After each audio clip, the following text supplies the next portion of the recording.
I want to go back and focus on this, though. We have hundreds of mainstream news articles now admitting world government, saying it'll be a world government, a bank of the world. Time and Newsweek with headlines like New World Order saying it'll be a new bank of the world that sets interest rates and sets currency values and knocks the heads of bad people and that will pay carbon taxes to. This whole Malthusian move. I mean, this is a totally controlled economy. And that is not a free market. This international banking elite or monopoly men. So can you speak to the type of world government they're now publicly setting up, and then explain to folks in your own way that they keep claiming the free market has failed. This hasn't been the free market. This has been banksters using government to create monopolies. That's right. Well, you know, you've said it. I don't have to. I mean, in your own words, though, because I've seen you give speeches on it. I want you to lay it out. Well, what you see is taking advantage of crisis, and the answer is always more government regulation. And what we're seeing now is the suggestion is international regulation. We need the IMF to start issuing the money. We need this, we need that. Lurking behind all of this is the United Nations. And I know that the American people have a dim view of the United Nations. In fact, a Gallup poll just came out recently, said 60% of the people have a negative view about the United Nations. And most people in America say, oh, it's a waste of time, it never gets anything done, and so forth.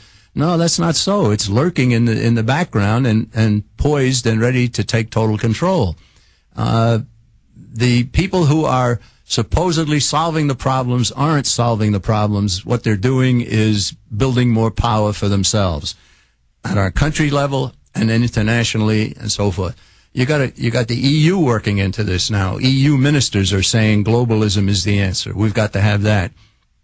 I suppose you probably know that the $170 billion that's been given to AIG, the American International Group here, most of that money that they got immediately went to pay their debts in Europe. It didn't help America. You know, not that it should have been done in the first place, but there's a good example. And then, of course, you have them going after the bonuses that were paid, which is 0.1% of the money that's been given to AIG.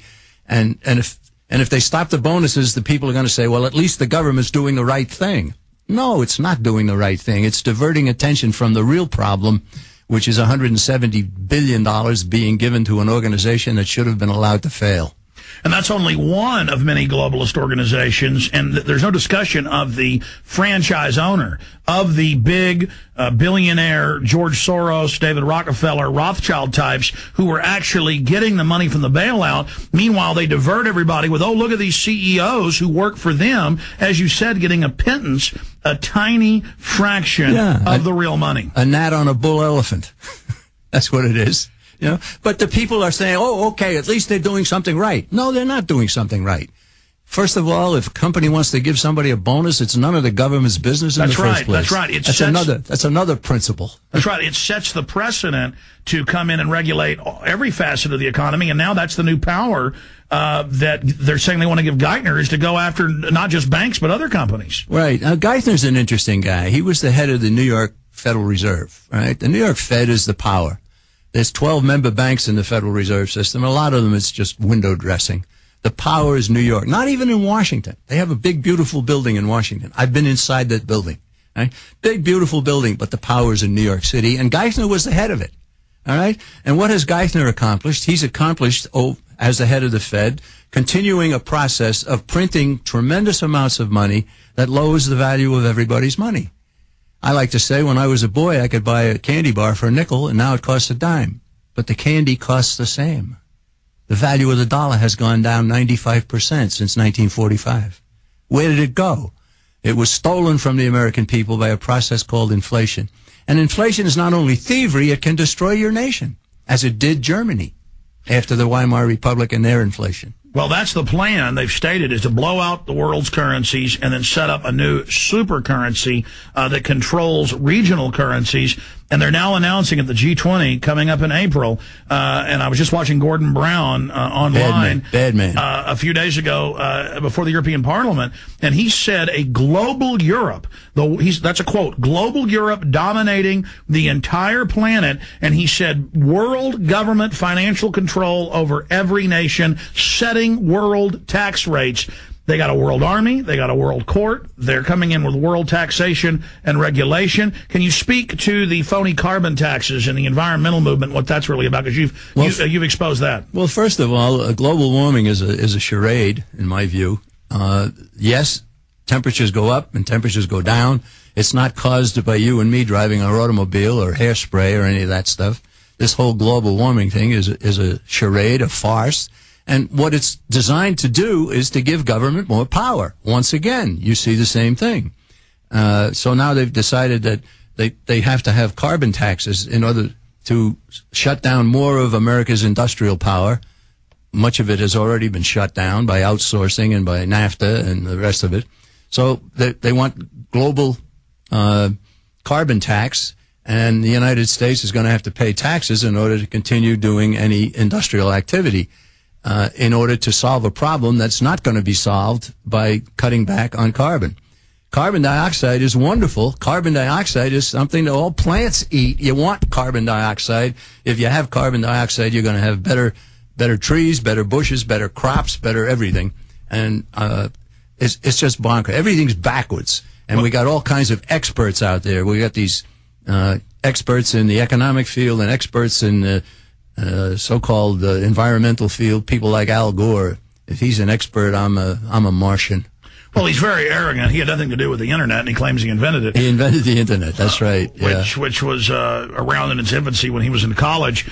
But expanding on that, because you've written books on this, I've seen you give speeches. We've played some of your speeches here on the local cable access where I started out many years ago, waking folks up. Bob Dacey does it down there. Also writes for the New American. Expanding on this, can you break down for folks why the globalists want to destroy industrial bases of nation states, why they want to weaken all nations? Then they have this big international body that then finances and controls what's left of those countries. I mean, they know carbon dioxide isn't bad. They're cold-bloodedly wanting to tax the carbon cycle. Right. Well, it's very simple. It leads to world government.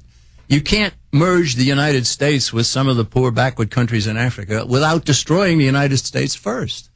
And that's what it's at. That's what I said earlier with Volcker testifying before the U.S. Senate. The standard of living of the average American has to go down. I don't think you can escape that. That's what he said. And the senators sat there and took it. And they should have thrown him right out of the room. Say, anybody who wants to destroy the standard of living of the people of the United States should not be getting confirmation by the U.S. Senate to lead the Federal Reserve. And that confirmation is a charade, too. Everybody who goes before the Senate for confirmation for a Federal Reserve job always gets passed. Right? The Fed comes to the president and said, we want you to nominate this guy, and that's who they nominate. Well, we went from Volcker to Greenspan. Now we got Bernanke, who is a disciple of Greenspan. And what's he calling for? He's calling for more government regulation. He's calling for more government power. And so forth. You can't have more and more and more of something without filling it up. And when they fill it up, it's going to be the New World Order, the Novus Ordo Seclorum. That's what they're after. If they succeed, from their own documents that you've researched, what will the New World Order look like when they finally put the capstone on the pyramid? Well, first of all, everybody will be a slave to government. You will be working for government if you have a job.